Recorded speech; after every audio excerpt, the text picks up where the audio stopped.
Hi, നമുക്ക് നമ്മുടെ third ചാപ്റ്ററിലേക്ക് പോവാം. തേർഡ് ചാപ്റ്റർ എന്ന് പറയുന്നത് സ്റ്റേജസ് ഓഫ് ചൈൽഡ് ഡെവലപ്മെൻ്റ് ആണ്. അതായത് നമ്മളുടെ ജനനം മുതൽ നമുക്കുണ്ടാകുന്ന ഡെവലപ്മെൻറ്റ്സ്.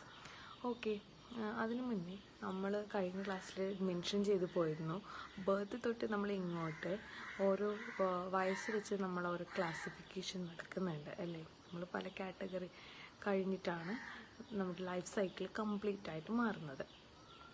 അതായത് 0 to 6 ഇയേഴ്സ് വരെ നമ്മൾ ഇൻഫൻസി സ്റ്റേജിലാണ്, 0 to 6 ഇയേഴ്സ്.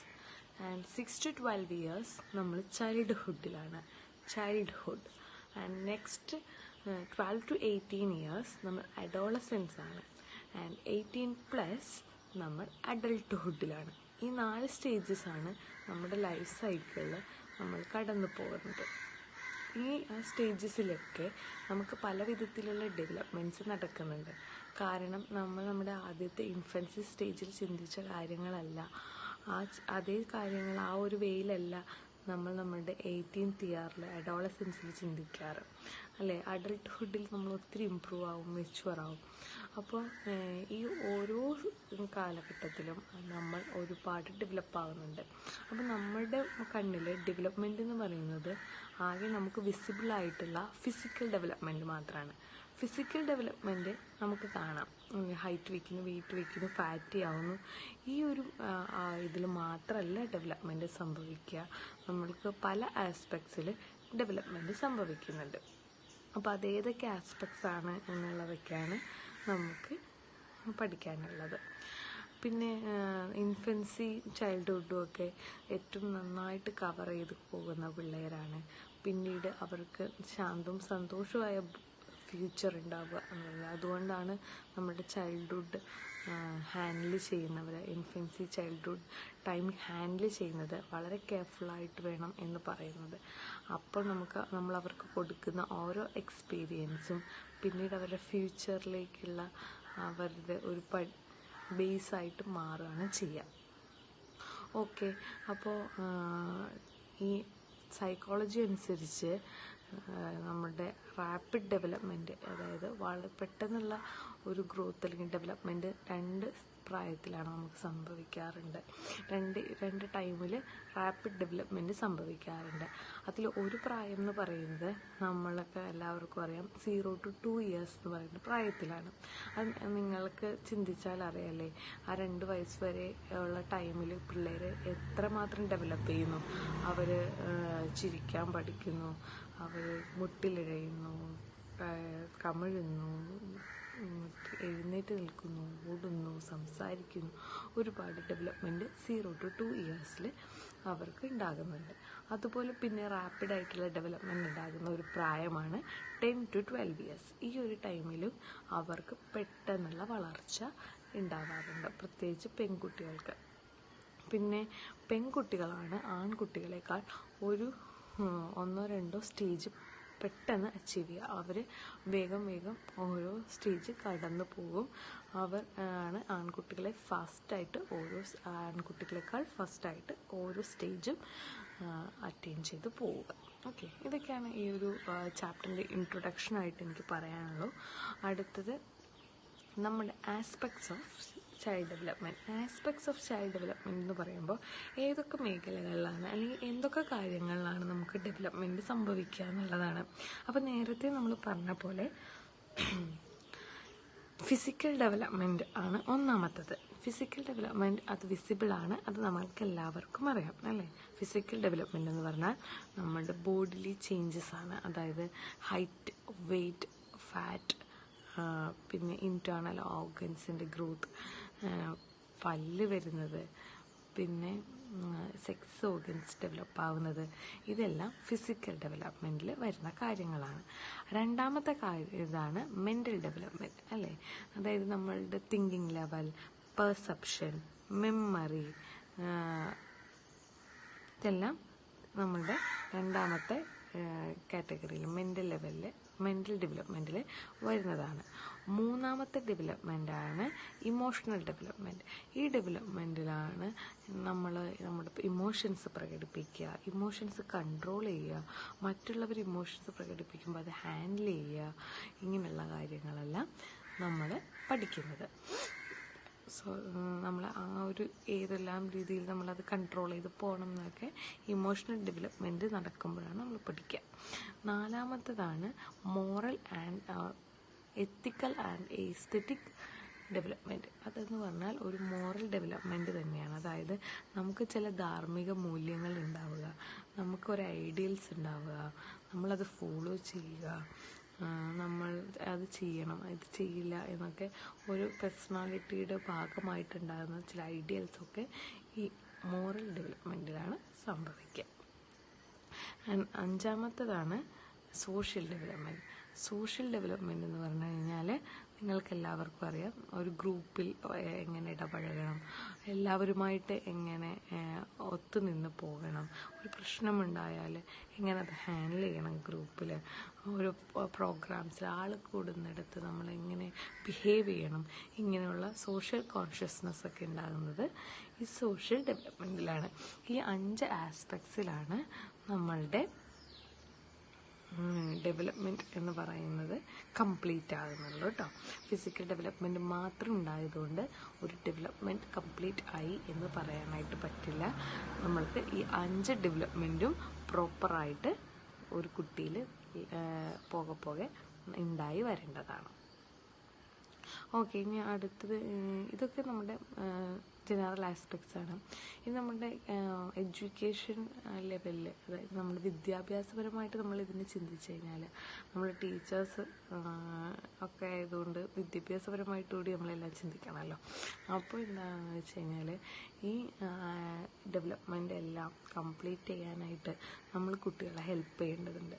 ചിലപ്പോൾ ഇതിലേതെങ്കിലുമൊക്കെ ഡെവലപ്മെൻറ്റൽ ഏരിയാസിൽ ഏതെങ്കിലുമൊക്കെ കുട്ടികൾ ബാക്ക്വേർഡ് ആയിരിക്കാം. അപ്പോൾ നമ്മൾ അവരെ സപ്പോർട്ട് ചെയ്യാനായിട്ട് ഓൾറെഡി നമ്മുടെ കരിക്കുലത്തിൽ അവർക്ക് വേണ്ടിയിട്ടുള്ള ഗെയിംസ്, ആർട്സ്, സ്പോർട്സ് അങ്ങനെയുള്ള പല പരിപാടികളും അവരുടെ പ്രായത്തിനും അവരുടെ എല്ലാവിധ ഡെവലപ്മെൻറ്റിനും വേണ്ടിയിട്ടുള്ളത് നമ്മളുടെ കരിക്കുലം ഫിക്സ് ചെയ്തിട്ടുണ്ടാവും. അതുകൂടാതെ ടീച്ചേഴ്സ് നമ്മൾ അത് ഹെൽപ്പ് ചെയ്ത് അവരെ കംപ്ലീറ്റ് ഡെവലപ്മെൻറ്റ്, എഡ്യൂക്കേഷൻ എന്ന് പറയുന്നത് തന്നെ കംപ്ലീറ്റ് ഡെവലപ്മെൻറ്റ് എന്നാണ് ഗാന്ധിജി പറയുന്നത്. അപ്പോൾ ആ ഒരു കംപ്ലീറ്റ് ഡെവലപ്മെൻറ്റിലേക്ക് എത്താനായിട്ട് നമ്മുടെ ടീച്ചേഴ്സ് അവരെ ഹെൽപ്പ് ചെയ്യേണ്ടതുണ്ട്. ഓക്കെ, ഇനി നമ്മളുടെ ഫിസിക്കൽ ഡെവലപ്മെൻറ്റിനെ പറ്റിയിട്ടാണ് കൂടുതൽ ഈ ചാപ്റ്റർ ഡീൽ ചെയ്യുന്നത്. അപ്പോൾ ഫിസിക്കൽ ഡെവലപ്മെൻറ്റ് എന്ന് പറയുന്നത് നമ്മൾ പറഞ്ഞല്ലോ, ജനിക്കുമ്പോൾ തൊട്ട് ആണ് ഇത് തുടങ്ങുന്നത്. 0 to 2 ഇയേഴ്സിലാണ് ഇത് ഏറ്റവും റാപ്പിഡായിട്ട് സംഭവിക്കുന്ന ഒരു ടൈം എന്ന് പറയുന്നതൊക്കെ. അപ്പോൾ ഇൻഫൻസി ടൈമിൽ ഫിസിക്കൽ ഡെവലപ്മെൻറ്റ് ഇങ്ങനെയാണ്. അതാണ് നമ്മുടെ നെക്സ്റ്റ് ടോപ്പിക്. ഇൻഫൻസി പീരീഡിലെ ഫിസിക്കൽ ഡെവലപ്മെൻറ്റിനെ പറ്റിയിട്ടാണ് നമ്മൾ പറയുന്നത്. അതിൽ ഈ ഫിസിക്കൽ ഡെവലപ്മെൻറ്റ് ഇൻഫൻസി പീരീഡ് എന്ന് പറയുമ്പോൾ തന്നെ നമ്മൾ നേരത്തെ പറഞ്ഞിരുന്നു, നമ്മൾ 2 സ്റ്റേജസ് ആയിട്ട് അതിനെ തിരിച്ചിട്ടുണ്ട്. ആദ്യത്തെ 3 വർഷം 0 to 3 years and later 3 years ആണ് 3 to 6 ഇയേഴ്സ്. അപ്പോൾ ആദ്യത്തെ 0 to 3 ഇയേഴ്സിനെയാണ് പീരീഡ് ഓഫ് അഗ്ലോമറേഷൻ എന്ന് പറയുന്നത്, അല്ലെങ്കിൽ period of growth. And next 3 years ആണ് പീരീഡ് ഓഫ് മെച്ചുറേഷൻ. അപ്പോൾ ആദ്യത്തെ 3 ഇയേഴ്സിലാണ് കംപ്ലീറ്റ് ഡെവലപ്മെൻറ്റ്സ് നടക്കുന്നത്. നെക്സ്റ്റ് 3 ഇയേഴ്സിൽ അത് സ്റ്റേബിൾ ആകുന്നേയുള്ളൂ, അല്ലെങ്കിൽ സ്ട്രെങ്തൻ ചെയ്യുന്നേയുള്ളൂ. പുതിയതായിട്ടൊന്നും അവർക്ക് ഡെവലപ്മെൻറ്റ് ഉണ്ടാകുന്നില്ല. ഓക്കെ, ഈ വെയ്റ്റും ഹൈറ്റും ഒക്കെ ഇൻക്രീസ് ചെയ്യുന്നതാണ് ഫിസിക്കൽ ഡെവലപ്മെൻ്റ് എന്ന് പറഞ്ഞു. അത് പെൺകുട്ടികളാണ്, ആൺകുട്ടികളാണ് പെൺകുട്ടികളെക്കാളും ഹൈറ്റും വെയ്റ്റും കൂടുതലായിട്ട് ഉണ്ടാവുക. എന്നാൽ പെൺകുട്ടികൾക്കാണ് ഈ റാപ്പിഡ് ഗ്രോത്ത് അല്ലെങ്കിൽ റാപ്പിഡ് ഡെവലപ്മെൻറ്റ് ആദ്യം സംഭവിക്കുക. ഇനി നമ്മൾക്ക് ഇതിനകത്ത് കുറേ പോയിൻറ്റ്സ് ആയിട്ടാണ് ടെക്സ്റ്റിൽ പറഞ്ഞിരിക്കുന്നത്. അതിൽ പോയിൻറ്റ്സ് ഒന്ന് നോക്കാം. അതിലൊന്നാമത്തെ പോയിൻ്റ് എന്ന് പറയുന്നത് growth of brain and sex organs എന്നുള്ളതാണ്. അപ്പോൾ നമ്മുടെ വെയ്റ്റ് ഓഫ് ബ്രെയിൻ എന്ന് പറയുന്നത് ബർത്തിന് ശേഷം റാപ്പിഡായിട്ട് ഇൻക്രീസ് ചെയ്യും. നമുക്ക് 4 വയസ്സാകുമ്പോഴേക്കും 80% വെയ്റ്റ്, ബ്രെയിൻ വെയ്റ്റ് അറ്റൈൻ ചെയ്തിട്ടുണ്ടാകും. പിന്നെ നമുക്ക് 8 വയസ്സാകുമ്പോഴേക്കും ബാക്കി 10%, പിന്നെ നമുക്ക് 12-ാം വയസ്സാകുമ്പോഴേക്കും ബാക്കി 10%, അങ്ങനെ 100% 12 വയസ്സിനുള്ളിൽ കംപ്ലീറ്റ് ആകുവാണ് ബ്രെയിൻ വെയ്റ്റിൻ്റെ കാര്യത്തിൽ നടക്കുന്നത്. എന്നാൽ സെക്സ് ഓർഗൻസിൻ്റെ ഡെവലപ്മെൻറ്റ് നേരെ ഓപ്പോസിറ്റ് മാനറിലാണ് നടക്കുന്നത്. നമ്മുടെ ആദ്യത്തെ 14 വർഷം കൊണ്ട് ആകെ നമ്മുടെ 20% സെക്സ് ഓർഗൻസ് ഡെവലപ്മെൻറ്റ് നടക്കുന്നുള്ളൂ. പിന്നീട് ഉള്ള 6 വർഷം കൊണ്ടാണ് 80% ഗ്രോത്തും നടക്കുന്നത്. അതായത് ആദ്യത്തെ 14 ഇയേഴ്സ് പ്ലസ് 6 ഇയേഴ്സിൽ, അതായത് നമ്മുടെ 20-ാം വയസ്സിലാണ് complete growth of sex organs complete ആകുന്നത്. ഓക്കെ, നെക്സ്റ്റ് ആണ് ഇൻക്രീസ് ഇൻ ഹൈറ്റ്. അപ്പോൾ നമുക്കറിയാം ചില കുട്ടികൾ ജനിക്കുമ്പോൾ തന്നെ നല്ല ഹൈറ്റ് ഉണ്ടാകും, നീളമുള്ള കുട്ടികളായിരിക്കും. ചില കുട്ടികൾ ഷോർട്ടായിട്ടുള്ള കുട്ടികളായിരിക്കും. അപ്പോൾ നീളമുള്ള കുട്ടികളായിട്ട് ജനിക്കുന്ന കുട്ടികൾക്ക് നീളം വയ്ക്കാനുള്ള സാധ്യത വളരെ കൂടുതലാണെന്നാണ് പറയുക. എന്നാലും 20% അതിൽ എക്സ്ക്ലൂഡഡ് ആണ്. ഓക്കെ, പിന്നെ പൊക്കം വയ്ക്കുന്നതിന് 2 പാറ്റേണാണ് നമ്മൾ കണ്ടുവരുന്നത്. അതിലൊന്നാമത്തെ പാറ്റേൺ എന്ന് പറഞ്ഞു കഴിഞ്ഞാൽ ആദ്യം നല്ല സ്പീഡിൽ പൊക്കം വയ്ക്കും, അതിനുശേഷം സ്ലോ അപ്പ് ആവും. ആദ്യം നന്നായിട്ട് പൊക്കം വയ്ക്കും, അതിനുശേഷം അവർ ആ വളർച്ച സ്ലോ ഡൗൺ ചെയ്യും. വേറെ ചിലർക്ക് ആദ്യം വളരെ സ്ലോ ആയിരിക്കും പൊക്കം വയ്ക്കാനൊക്കെ, പിന്നെ ഒരു പ്രായമെത്തുമ്പോൾ 10 to 12 ഒക്കെ പറഞ്ഞപ്പോൾ ആ ഒരു പ്രായമെത്തുമ്പോൾ അവർ പെട്ടെന്ന് റാപ്പിഡായിട്ട് പൊക്കം വയ്ക്കും. ഈ 2 പാറ്റേണിലാണ് ഹൈറ്റ് വയ്ക്കാനായിട്ട് ഇപ്പോൾ കണ്ടുവരുന്ന ഒരു ട്രെൻഡ്. പിന്നെ increase in weight, next point increase in weight. Increase in weight എന്ന് പറയുമ്പോൾ അത് നമുക്കറിയാലോ, നമ്മുടെ ഭക്ഷണം കഴിപ്പ് മാത്രം വെച്ചിട്ടൊന്നുമല്ല, നമ്മുടെ ഹെറിഡിറ്റിയും നമ്മുടെ എൻവയോൺമെൻറ്റും ഒക്കെ നോക്കിയിട്ട്, ബോൺ വെയ്റ്റും ഒക്കെ നോക്കിയിട്ട് നമുക്ക് വെയ്റ്റ് ഇൻക്രീസ് ചെയ്യാറുണ്ട്. ആവറേജ് ഒരു ഇന്ത്യൻ ബേബിയുടെ വെയ്റ്റ് എന്ന് പറയുന്നത് ജനന സമയത്ത് 7.13 pounds ആണ്. ഓക്കെ,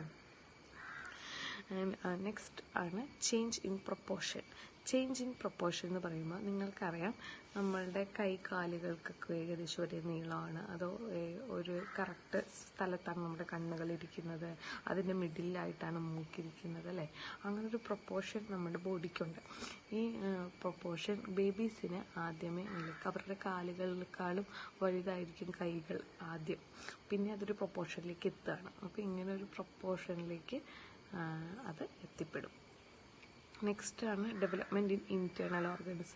അതായത് ബോൺസ് വളരും, മസിൽസ്, നമ്മുടെ ഗ്ലാൻഡ്സ്, നമ്മുടെ ഇൻറ്റേർണൽ ഓർഗൻസ് അതെല്ലാം വളരുന്നത് ഈ ഒരു കാറ്റഗറിയിലാണ്. അതുപോലെ അവർക്ക് പല്ല് വരുന്നത്, അതൊക്കെ ഫിസിക്കൽ ഡെവലപ്മെൻറ്റ് ഇൻഫൻസി ടൈമിലെ ആദ്യത്തെ പീരീഡിൽ വരുന്ന ഡെവലപ്മെൻറ്റ്സ് ആണ്. പിന്നെ ഈ ഒരു ടൈമിൽ നമ്മൾ അവർക്ക് ഒത്തിരി കെയർ കൊടുക്കേണ്ട കാര്യമുണ്ട്. പല കാര്യങ്ങളും നമ്മൾ ഇമ്പോർട്ടൻ്റ് ആയിട്ട് അവരുടെ കാര്യത്തിൽ ശ്രദ്ധിക്കേണ്ടതുണ്ട്. അതെന്തൊക്കെയാണെന്നും കൂടി നമുക്ക് നോക്കാം. അതിൽ ഒന്നാമത്തേതാണ് ഫുഡ്. അപ്പോൾ 0 to 3 ഇയേഴ്സിൻ്റെ കാര്യമുള്ള അവരെയാണ് ഞാനിപ്പോൾ സംസാരിക്കുന്നത്. ഇൻഫൻസി പീരീഡിലെ ആദ്യത്തെ സ്റ്റേജിൽ നിൽക്കുന്ന കുട്ടികൾ. അപ്പോൾ ഈ കുട്ടികൾക്ക് നമ്മൾ കറക്റ്റ് ഇൻ്റർവെല്ലിന് കറക്റ്റ് ടൈമിൽ ഫുഡ് കൊടുക്കണം.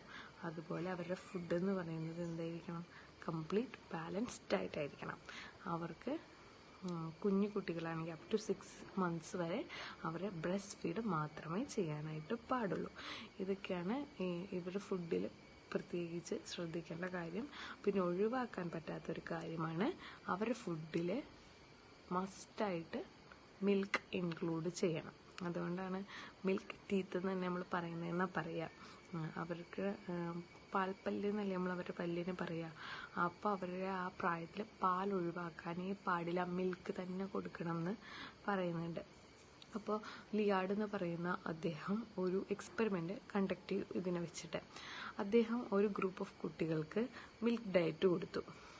ഓൺലി മിൽക്ക്, അതാണ് അവർക്ക് ഭക്ഷണമായിട്ട് കൊടുക്കുക. ഒരു ടൈപ്പ് കുട്ടികൾക്ക് സാധാ ഫുഡ് കൊടുത്തു.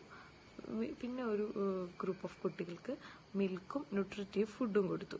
ആഴ്ചകൾക്ക് ശേഷം അദ്ദേഹം അവരെ സ്റ്റഡി ചെയ്തപ്പോൾ അദ്ദേഹം കണ്ടെത്തിയ റിസൾട്ട് എന്ന് പറയുന്നത് മിൽക്ക് ഡയറ്റ് എടുത്ത കുട്ടികൾക്ക് 8% പ്രോഗ്രസ് ദാൻ നോർമൽ ഡയറ്റ് എടുത്ത കുട്ടികളെക്കാളും 8% കൂടുതൽ പ്രോഗ്രസ് അവർക്കുണ്ടായിരുന്നു. എന്നാൽ മിൽക്കും ന്യൂട്രിറ്റീവ് ഫുഡും കൂടെ എടുത്ത കുട്ടികൾക്ക് 16% പ്രോഗ്രസ് ആണ് ഉണ്ടായത്. അപ്പോൾ മിൽക്കിൻ്റെ ഇമ്പോർട്ടൻസും ഒപ്പം ന്യൂട്രിറ്റീവ് ഫുഡിൻ്റെ ഇമ്പോർട്ടൻസും ഇതിൽ നിന്ന് നമുക്ക് വ്യക്തമാണ്. അപ്പം ഈ ഒരു മിൽക്ക് എന്ന് പറയുന്നത് നമ്മൾ അവർക്ക് ഒഴിവാക്കാതെ കൊടുക്കേണ്ട ഈ ഒരു ടൈമിൽ നമ്മൾ കൊടുക്കേണ്ട കാര്യമാണ്. കാരണം അവരുടെ ബോൺ ഡെവലപ്മെൻ്റ് ഒക്കെ നടക്കുന്ന പ്രായമാണ്. അപ്പോൾ കാൽഷ്യത്തിൻ്റെ ഒരു ഉറവിടമാണ് മിൽക്ക് എന്ന് പറയുന്നത്. അതവർക്ക് മസ്റ്റായിട്ട് കൊടുക്കണം എന്നാണ് പറയുക. ഇനി എന്ത് മിൽക്ക് എന്നുള്ള കാര്യത്തിൽ ചില സംശയങ്ങളുണ്ട്. അപ്പോൾ നമ്മുടെ മഹാത്മാഗാന്ധിയൊക്കെ എപ്പോഴും അഭിപ്രായപ്പെടുന്നത് ആട്ടിൻപാൽ കൊടുക്കണം എന്നായിരുന്നു. പക്ഷേ മോഡേൺ സയൻസ് പറയുന്നത് ഫേവർ ചെയ്യുന്നത് കൗ മിൽക്കിനെയാണ്, പശുവും പാലിനെ കൊടുക്കണം എന്നാണ് പറയുക. എന്നാൽ നമ്മുടെ ഏറ്റവും ലേറ്റസ്റ്റ് സ്റ്റഡീസ് പറയുന്നത് coconut milk is the best എന്നാണ് പറയുന്നത്. അപ്പോൾ മൂന്ന് പാലും ബെസ്റ്റാണ്, അതിലേതോ ഏറ്റവും ബെസ്റ്റ് എന്നുള്ളതാണ് പറഞ്ഞത്. അപ്പോൾ ലേറ്റർ സ്റ്റഡീസൊക്കെ പറയുന്നത് coconut milk is the best. കുട്ടികൾക്ക് പെട്ടെന്ന് ഡൈജസ്റ്റ് ആവാൻ പറ്റുന്നത് കോക്കനട്ട് മിൽക്കാണെന്നാണ് പറയുന്നത്. പിന്നെ അതുപോലെ ഫുഡിൻ്റെ ഇതിൽ സംസാരിക്കുമ്പോൾ സ്പില്ലർ എന്ന് പറയുന്ന ഒരു വ്യക്തിയുണ്ട്. അദ്ദേഹം ഇതിനെപ്പറ്റിയൊക്കെ സ്റ്റഡി നടത്തിയിട്ട് പറഞ്ഞത് എന്താണെന്ന് വെച്ചാൽ, കുട്ടികളുടെ പാൽപ്പല്ലുകളുള്ള പ്രായത്തിൽ, അതായത് അവർക്ക് യഥാർത്ഥ പല്ല് വരാവുന്നതിന് മുന്നേ ആയിട്ട് അവർക്ക് ഹാർഡ് ഫുഡ്സ് ഒന്നും കൊടുക്കാൻ പാടില്ല. കാരണം അതൊന്നും ദഹിപ്പിക്കാനുള്ള, ഡൈജസ്റ്റ് ചെയ്യാനുള്ള കെമിക്കൽസോ അതിനുള്ള കപ്പാസിറ്റിയോ അവരുടെ കുടലിനൊന്നും ഇല്ല എന്നാണ് സ്പില്ലർ പറഞ്ഞിരിക്കുന്നത്. ഓക്കെ, അപ്പോൾ ഫുഡിൻ്റെ കാര്യത്തിൽ നമ്മൾ ശ്രദ്ധിക്കുക. ഏറ്റവും ശ്രദ്ധിക്കേണ്ടത് അവർക്ക് ബാലൻസ് ഡയറ്റ് ഫോളോ ചെയ്യുക, റെഗുലർ ഇൻ്റർവൽസിൽ അവരെ ഫീഡ് ചെയ്യുക. ഓക്കെ, നെക്സ്റ്റാണ് അവരുടെ ക്ലീൻലിനെസ്, അതായത് അവരെ ക്ലീനായിട്ട് പ്രോപ്പറായിട്ടും കൊണ്ട് നടക്കേണ്ടതിൻ്റെ ആവശ്യകത. അത് നമുക്കറിയാം, ആ പ്രായത്തിലെ കുട്ടികൾക്ക് ഇമ്മ്യൂണിറ്റി പവർ വളരെ കുറവാണ്. അപ്പോൾ അവർക്ക് അസുഖം വരാനുള്ള സാധ്യതയും കൂടുതലാണ്. അപ്പോൾ അവരെ വൃത്തിയായിട്ട് കൊണ്ട് നടക്കുക എന്നുള്ളത്, അവരെ ഡെയിലി കുളിപ്പിക്കുക, അവരെ യൂറിൻ ഫ്രീ ആയിട്ട് എപ്പോഴും കിടത്തുക, അവർക്ക് റബ്ബർ ഷീറ്റൊക്കെ വിരിച്ച് ബെഡിലൊക്കെ അവരെ കിടത്തുക, അവരപ്പോൾ ഡയപ്പർ ചേഞ്ച് ചെയ്ത് കൊടുക്കുക. ഇങ്ങനെയുള്ള കാര്യങ്ങളൊക്കെ നമ്മൾ ആ കുട്ടികളുടെ കാര്യത്തിൽ ശ്രദ്ധിക്കാം. മൂന്നാമത്തേതാണ് ക്ലോത്ത്സ്. അപ്പോൾ ക്ലോത്ത്സ് എന്ന് പറയുമ്പോൾ നമ്മൾ ഒരിക്കലും ടൈറ്റ് ഫിറ്റ് ക്ലോത്ത്സ് കുട്ടികൾക്ക് ഉപയോഗിക്കരുത്. ടൈറ്റായിട്ടുള്ള ഡ്രസ്സ് ഇട്ട് കഴിഞ്ഞാൽ കുട്ടികളുടെ ബ്ലഡ് സർക്കുലേഷനെ അത് ബാധിക്കും. അതുപോലെ നമ്മൾ മറ്റ് രാജ്യക്കാരെ കണ്ടിട്ട് അവരുടെ ഒരു സിസ്റ്റം നോക്കിയിട്ട് നമ്മുടെ പിള്ളേരെ ഡ്രസ്സ് തയ്ക്കരുത്. കാരണം ഇപ്പോൾ വെസ്റ്റേൺ കൺട്രീസിലൊക്കെ അവരവരുടെ തണുപ്പ് കൊണ്ടാണ് അങ്ങനത്തെ മോഡൽ ഡ്രസ്സൊക്കെ ഇടുന്നത്. നമ്മൾ ഈ സമ്മർ സീസണിലും നമ്മുടെ കുട്ടികളെ ആ ഒരു മോഡൽ ഡ്രസ്സൊക്കെ ഇടിച്ച് നമ്മളവരെ ബുദ്ധിമുട്ടിക്കരുത്. അതുപോലെ do not overload with the clothes. കുറേ ക്യാപ്പ്, ജാക്കറ്റ്, സോക്സ്, അങ്ങനെ നമ്മുടെ ക്ലൈമറ്റിന് സ്യൂട്ടായിട്ടുള്ള ഡ്രസ്സാണ് അവർ ഇടിയിക്കേണ്ടത്. അല്ലാതെ നമ്മൾ കുറേ ഡ്രസ്സ് ഓവർലോഡ് കുട്ടികളുടെ മേത്ത് ചെയ്യരുത്. ഓക്കെ, പിന്നെ മസ്റ്റായിട്ട് ആ ഒരു പ്രായത്തിൽ സ്കിൻ ഫ്രണ്ട്ലി ഡ്രസ്സുകളാണ് ഇടിയിക്കേണ്ടത്, എസ്പെഷ്യലി കോട്ടൺ ഡ്രസ്സ്. നെക്സ്റ്റ് പോയിൻ്റാണ് സ്ലീപ്പ്. അപ്പോൾ അവരെ കറക്റ്റ് ടൈമിൽ ഒരു സ്ലീപ്പിംഗ് പാറ്റേൺ ഉണ്ടാക്കി കൊടുക്കുക, അവരെ ഉറക്കുക. കാരണം നന്നായിട്ട് ആ ഒരു പ്രായത്തിൽ കിടന്ന് ഉറങ്ങേണ്ട സമയമാണ്. നെക്സ്റ്റാണ് ഫീഡിങ് എന്ന് പറയുമ്പോൾ കുഞ്ഞു കുട്ടികൾക്ക് 0 to 6 months വരെയുള്ള കുട്ടികൾക്ക് മസ്റ്റായിട്ടും ബ്രസ്റ്റ് ഫീഡ് മാത്രം ചെയ്യുക. അല്ലാത്ത കുട്ടികൾക്ക് നമ്മൾ നേരത്തെ പറഞ്ഞ പോലെ ന്യൂട്രിറ്റീവ് ആൻഡ് മിൽക്കും ന്യൂട്രിറ്റീവ് ഫുഡും ഒക്കെ അവരുടെ ഡയറ്റിൽ ഇൻക്ലൂഡ് ചെയ്യുക. നെക്സ്റ്റാണ് ചൈൽഡ് കെയർ എന്ന് പറയുമ്പോൾ നമ്മളവരെ പ്രോപ്പറായിട്ട് ഫീഡ് ചെയ്യുക, ക്ലീനായിട്ട് കൊണ്ട് നടക്കുക, അവർക്ക് കളർഫുള്ളായിട്ടുള്ള ടോയ്സൊക്കെ വാങ്ങിക്കൊടുക്കുക, അവരത് ഓരോന്ന് പഠിക്കുന്നുണ്ട്, അതിൽ നിന്ന് നമ്മൾ അവർക്ക് വേണ്ടതെല്ലാം ചെയ്തു കൊടുക്കുക, ഒരു ക്ലീൻ അറ്റ്മോസ്ഫിയർ അവർക്ക് ഒരുക്കി കൊടുക്കുക. ഇതൊക്കെയാണ് ചൈൽഡ് കെയറിൽ പറയാനുള്ളത്. നെക്സ്റ്റാണ് mother's love and mother's care. അപ്പോൾ ഒരമ്മയാണ് ഒരു കുട്ടിക്ക് ഏറ്റവും ആവശ്യമുള്ള ഒരാൾ ആ പ്രായത്തിലല്ലേ. അപ്പോൾ അമ്മമാരെ നമ്മൾ അതിന് വേണ്ടിയിട്ട് വിട്ട് നൽകുക. കാരണം ഇപ്പോൾ നമ്മൾ അമ്മമാരെയൊക്കെ ജോലിക്ക് പോകുന്നവരുണ്ടല്ലോ, നേഴ്സിനെയൊക്കെ ഏൽപ്പിച്ചിട്ട് മാക്സിമം അങ്ങനെ പോവാതിരിക്കുക. കാരണം അങ്ങനെ അമ്മമാരുടെ ആബ്സെൻസ് കുട്ടികളുടെ ഇമോഷണൽ ഡെവലപ്മെൻറ്റിനെ നെഗറ്റീവായിട്ട് ബാധിക്കും എന്നാണ് പറയുന്നത്. അപ്പോൾ നമ്മൾ അമ്മമാരുടെ പ്രസൻസാണ് കുട്ടികൾക്ക് കൊടുക്കേണ്ട ഏറ്റവും വലിയ സമ്മാനം. Next avoid of intelligence. അപ്പോൾ നമ്മൾ ഇത്രയൊക്കെ കൊടുക്കുക എന്നാണ് പറഞ്ഞത്. അടുത്തതെന്ന് പറഞ്ഞു കഴിഞ്ഞാൽ ഒരുപാട് കൊടുക്കരുത്. Do not cross the limit cross ചെയ്തിട്ട് നമ്മൾ അവർക്ക് ഒരുപാടൊന്നും കൊടുക്കരുത്. കാരണം അവിടെ അത് കൊഞ്ചിച്ച് വഷളാക്കുക എന്ന് പറയുന്ന ഒരു ലെവലിലേക്ക് എത്തിക്കും. അതുകൊണ്ട് നമ്മൾ അവർക്ക് ഒരുപാട് അഫെക്ഷനും ലവും കൊടുത്ത് അവരെ സ്പോയിൽ ചെയ്യാതിരിക്കുക. അവർ പറയുന്ന വാശി പിടിക്കുന്നതെല്ലാം നടത്തി കൊടുക്കാതിരിക്കുക. പിന്നെ അവർക്ക് ഫ്രീഡം കൊടുക്കുക, പക്ഷെ അതും ഓവറാവാതിരിക്കുക. Next, no physical. അപ്പോൾ ചൈൽഡ് കെയർ എന്ന് പറയുമ്പോൾ നമ്മൾ അവർക്ക് വേണ്ട ഫുഡ് കൊടുക്കുക, അറ്റ്മോസ്ഫിയർ ഒരുക്കി കൊടുക്കുക, ടോയ്സ്, കളർഫുൾ ടോയ്സ് ഒരുക്കി കൊടുക്കുക, അവർക്ക് റിലാക്സിങ് ആകുന്ന കാര്യങ്ങൾ ചെയ്ത് കൊടുക്കുക. അപ്പോൾ അവർക്ക് വേണ്ട ഫീഡിങ്, ഡയപ്പർ ചേഞ്ച്, ഇതെല്ലാം അവർക്ക് പ്രോപ്പറായ രീതിയിൽ ചെയ്ത് കൊടുത്ത് അവർ നോക്കുക. അടുത്ത പോയിൻ്റാണ് mother's care and mother's love. അപ്പം ആ ഒരു പ്രായത്തിലുള്ള കുട്ടികൾ, അതായത് 0 to 3 years വരെയുള്ള കുട്ടികൾക്ക് ഏറ്റവും അത്യാവശ്യമായിട്ടുള്ള അല്ലെങ്കിൽ ഏറ്റവും പ്രിയപ്പെട്ട ആളാണ് അവരുടെ അമ്മ. അപ്പോൾ അമ്മയുടെ ആ ക്വാളിറ്റി ടൈം തന്നെ നമ്മൾ കുട്ടികൾക്ക് വേണ്ടിയിട്ട് നൽകണം. ഇപ്പം ഒരു നഴ്സിനെയൊക്കെ ഏൽപ്പിച്ചിട്ട് അമ്മമാർ ജോലിക്ക് പോകുന്ന അങ്ങനത്തെ ഒരു സിസ്റ്റം ഇപ്പോൾ ഉണ്ടല്ലോ. അപ്പോൾ ആ ഒരു സിസ്റ്റത്തിനെയൊന്നും ശരിക്കും പറഞ്ഞാൽ പ്രോത്സാഹിപ്പിക്കാനായിട്ട് പാടില്ല എന്നാണ് പറയുക. കാരണം ഈ അമ്മയുടെ ആബ്സെൻസ് എന്ന് പറയുന്നത് കുട്ടികളുടെ ഇമോഷണൽ ഡെവലപ്മെൻറ്റിനെ വേഴ്സ്റ്റായിട്ട് ബാധിക്കുന്ന ഒരു ഫാക്ടറാണ്. അതുപോലെ അമ്മമാരുണ്ടെങ്കിലാണ് അവർക്ക് കറക്റ്റ് ടൈമിൽ ബ്രാസ്റ്റ് മിൽക്ക് പ്രൊവൈഡ് ചെയ്യാനൊക്കെ പറ്റുള്ളൂ. അതുകൊണ്ട് അമ്മമാരുടെ love and care is an important factor. And അടുത്തതാണ് അവോയ്ഡ് ഓഫ് ഇൻ്റലിജൻസ്. നമ്മളെല്ലാം കൊടുക്കണം എന്ന് പറയുന്നു, പക്ഷേ എവിടെ വരെ കൊടുക്കണം? Don't cross the limits. അതാണ് അവോയ്ഡ് ഓഫ് ഇൻ്റലിജൻസ്. ഒരുപാട് ലാളിച്ച് അവരെ വഷളാക്കി അവരുടെ വാശി എല്ലാം അക്സെപ്റ്റ് ചെയ്ത് അവരെ വഴക്കാളികളാക്കി മാറ്റരുത്. എല്ലാത്തിനും ഒരു ലിമിറ്റ് വെച്ചിട്ട് അതിനുള്ളിൽ തന്നെ അവർക്കെല്ലാം പ്രൊവൈഡ് ചെയ്യുക എന്നാണ് ആ ഒരു പോയിന്റ് കൊണ്ട് ഉദ്ദേശിക്കുന്നത്. Last point is no physical strain. Physical strain എന്ന് പറയുന്നത് ഇപ്പം നമ്മുടെ നാട്ടിലൊന്നും അത്ര കോമൺ അല്ലെങ്കിലും കുട്ടികളെ കൊണ്ട് എന്തെങ്കിലുമൊക്കെ ചെയ്യുന്ന അങ്ങനെയുള്ള രീതികളുണ്ട്. അത് അവരുടെ ആ കുഞ്ഞു ശരീരത്തിന് ഒരു സ്ട്രെയിൻ എടുപ്പിക്കുന്നതാണ്. നമ്മൾ നോക്കുമ്പോൾ അതൊരു സ്ട്രെയിനായിട്ട് ഫീൽ ചെയ്യില്ലെങ്കിലും ആ ഒരു പ്രായത്തിൽ അവർക്കതൊരു സ്ട്രെയിൻ ആയിരിക്കാം.